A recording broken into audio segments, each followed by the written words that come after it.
Ashley Collins, and I live here with my husband Brent and my 2 children, Abby and Hudson.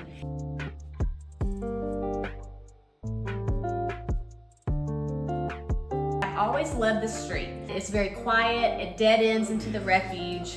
So when I saw that this house came on the market, we came and looked at it. We ended up loving it, and we kind of hit the ground running. And Brent has the overall vision, but I like more of the details. So we work well together in that aspect. We worked with an architect, Scott Scholl, and so he helped Brent's big vision come alive.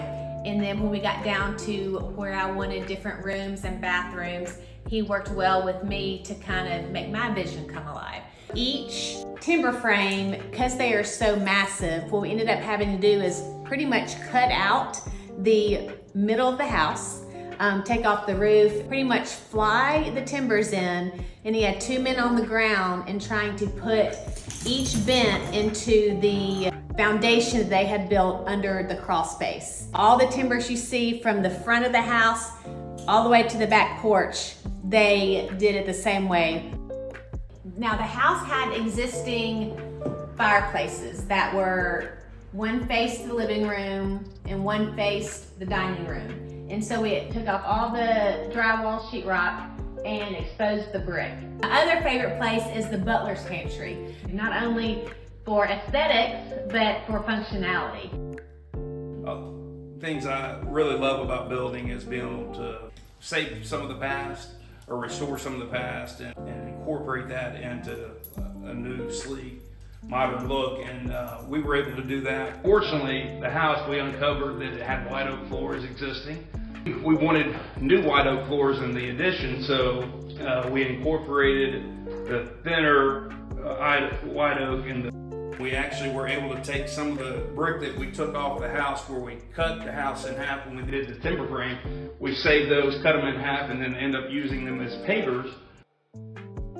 One of the really cool windows that you'll see in the man cave, it's got dimple glass. Miss Charlotte Moore's, she has 4 children, and she bought a dimple glass from Europe for all 4 of the kids, and she had displayed them into the window that was out here in the back.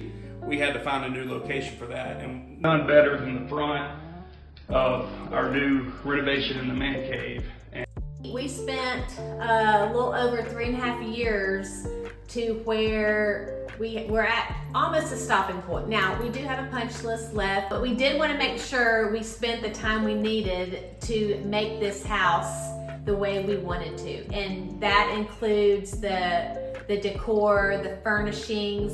I tried to use as much of the furnishings we already had. I like to shop on a budget, so I found a lot of things on Amazon and Wayfair and Target. I did splurge on a few pieces, so I thought that was okay in very specific areas. Kind of being intentional about the home, and I wanted a mostly modern home, but also have some rustic feel to it, because with the timbers, it does bring that rustic, warm look, but I also wanted some straight lines, straight edges of a modern look as well. So I tried to blend those two as best as I could.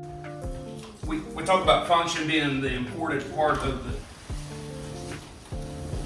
the project. We don't get to do this often, but if we do have people over, a function, if the weather's nice, we can open the doors like this. In this room that Ashley really loves, that joins the kitchen, it doubles up with our outdoor living space right here.